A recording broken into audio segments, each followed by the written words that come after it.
All right, long story short about the toilet.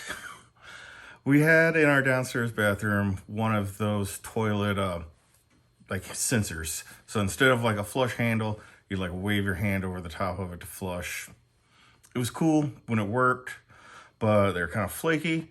And this was the second one, and it had gotten to the point where every time I had to change the batteries, like it was like a battle. Like they'd get corroded, I have to scrub them out. I just really got tired of messing around with the batteries. So I'm like, screw it. I just want to go back. Like, just give me a $5 handle. It's like 9:02, and because of COVID, Home Depot's closed. So with no Home Depot open until at least 6 a.m., I did what any good nerd would do and was like, hey, why don't I just try and 3D print a handle mechanism since I bet one exists. Let me just show you. So we need a handle. We need the nut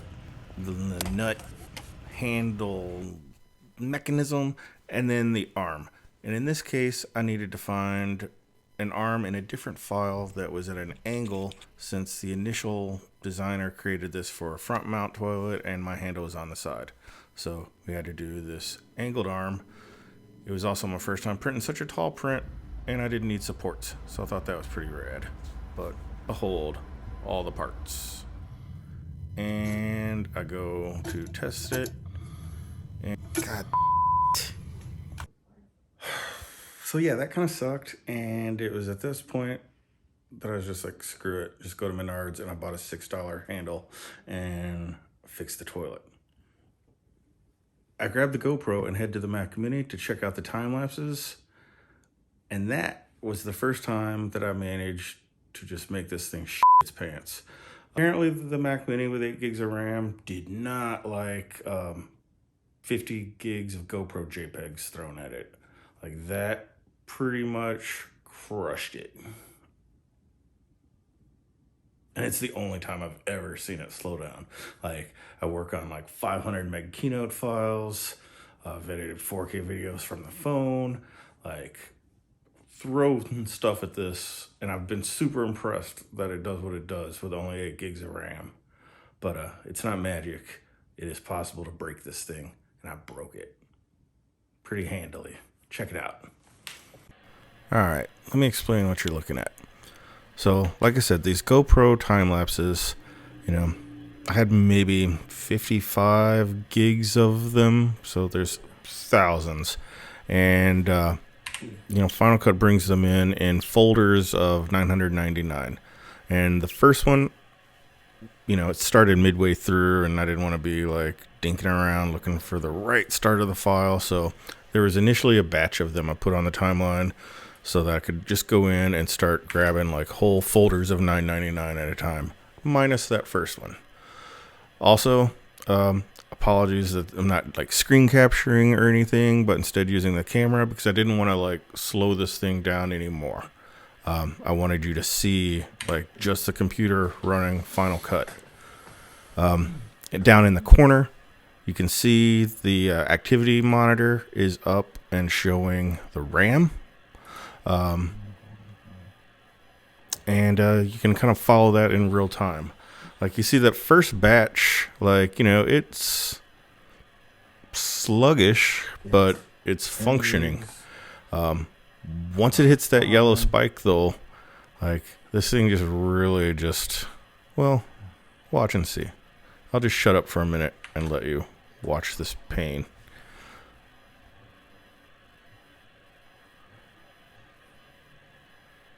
Again, all I'm doing is selecting 999 JPEGs with Apple A Select All, and then hitting W to drop it onto the timeline. Once I have everything dropped onto the timeline, I'm just going to select all and change the duration of all of the clips from 10 seconds to 1 frame. So normally, it should be pretty instantaneous, but I think at this point, it goes red in a minute. You'll see when it goes red, but when it hits the red line in Final Cut, it's using like 35 gigs of RAM at that point, which that's why, a lot of people are like, oh, get the 16, and it's like, man, if this thing is like freaking out and using 35 gigs of RAM. I'm pretty sure it would do the exact same thing if I had 16 gigs of RAM, if it's asking for 35. Anyhow. Yeah. So the other thing is, this is, obviously real time. Like the rest of this video is all sped up, 800% to show the 3D prints and stuff. But for this section, like with this desk locked down, like watching Final Cut try to like chug through this operation poorly, like I'm not doing anything to the timing. I'm just letting it run as is. And you can see now it's finally hit the like red, not responding. Like the activity monitor, the activity monitor stays maxed out like for the remainder of this. It doesn't really get red though, like as far as the RAM usage goes. Like it's a big solid block of yellow, but we don't even see the red until the very end. But I mean, it's obviously using like tens of gigs of RAM for swap.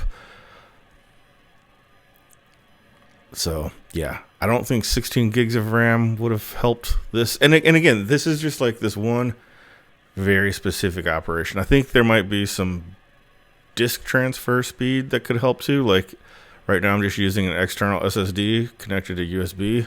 So I don't even have like, Thunderbolt 3 drive or anything. Like it's connected at, 500 megs a second or whatever. But normally the external SSD is like fine for like editing 4K video clips from my phone and stuff. So, with normal stuff, it's cool. But yeah, I guess if you try to give it thousands of JPEGs at one time, it just does not like that. So yeah, this goes on for minutes, dudes. Like, yeah, I don't even know what to say.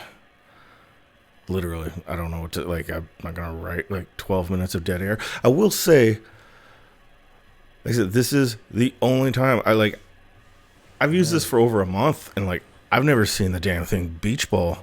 Like, it's done everything I've asked it to, like, with excellence. Like I said, for work, like I do a lot of the new business stuff for Mess, so I'm like constantly in Keynote, and like they're very huge. We've got like 200-page keynotes. We've got 500 meg keynotes. Like they're very big, very graphical presentations. No trouble. Like Photoshop, Lightroom, Sketch, like all the regular stuff is just fine. All my internet stuff, just fine. It's even Final Cut, doing like, typical like YouTube-ish type stuff, like stuff I shoot with my phone, and, even like grabbing like some Fuji footage off of an Atomos, like that's all been super smooth. The only time it's really choked up is when trying to like process, tens of gigs worth of GoPro footage. Trying to just change the duration of all those stills, and yeah, it's just, I finally figured out how to break it. And I briefly am like, oh god, I'm outside of my return window. Like, do I regret getting the 8 gig one as opposed to the 16 gig one? No. I mean, partially I was impatient. Like, I ordered this in mid-December, and it was like, do you want Apple to bring this to you in an hour? Or it was like, hey, it was January 25th. Like, today actually would have been like 4 weeks to wait on a 16 gig version. So, no, I'm glad I went with the 8, because I know, the iMac's coming later this summer, or maybe a smaller Mac Pro, and as soon as like one of the big boy computers comes out, I'm sure I want to like upgrade to that.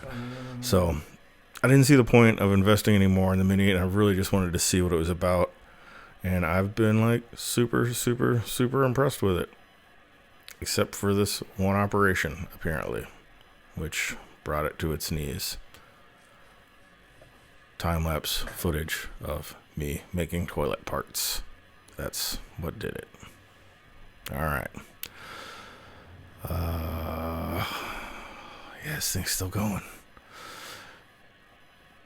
Yeah, so it looks like I finally was able to change the duration of all the clips.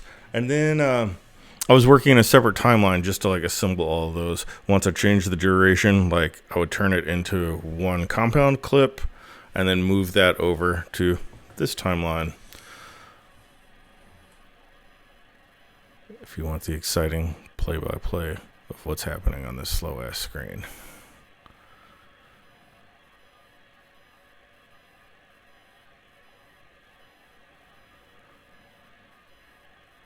Yep.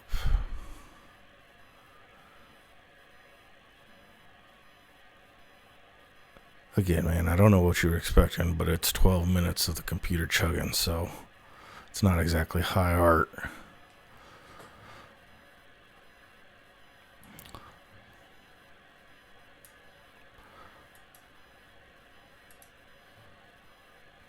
And there's a handle. And that's right here.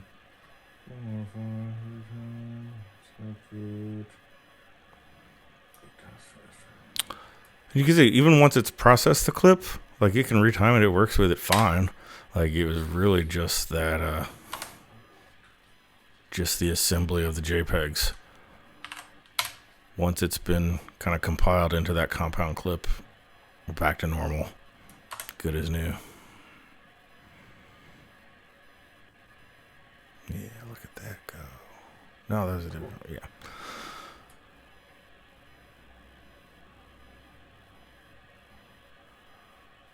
Cool. All right. Is that it? Is this thing still going? What am I waiting on? What am I watching?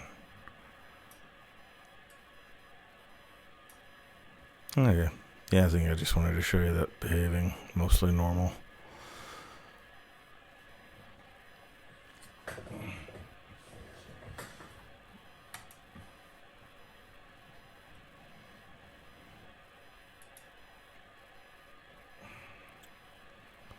And yeah, general UI, beach balling, even just navigating like those folders with all those files.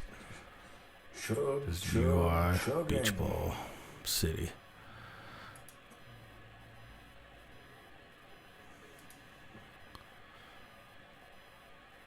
Ugh. It's over now, though. It's over. Thank God. All right. You know, the other thing that's ironic is like I've got like 3 other ways of making time lapses of 3D prints too. So I don't even really need to do this operation ever again. But I'm sure it's not going to be the last time I want a GoPro time lapse. So I just thought I would kind of point out the GoPro time lapses crush Final Cut, at least while they're doing their thing. Cool. All right. I'm just rambling like a crazy person and have to leave the house because we don't leave the house anymore because COVID. God. All right. Thanks, everybody. Bye.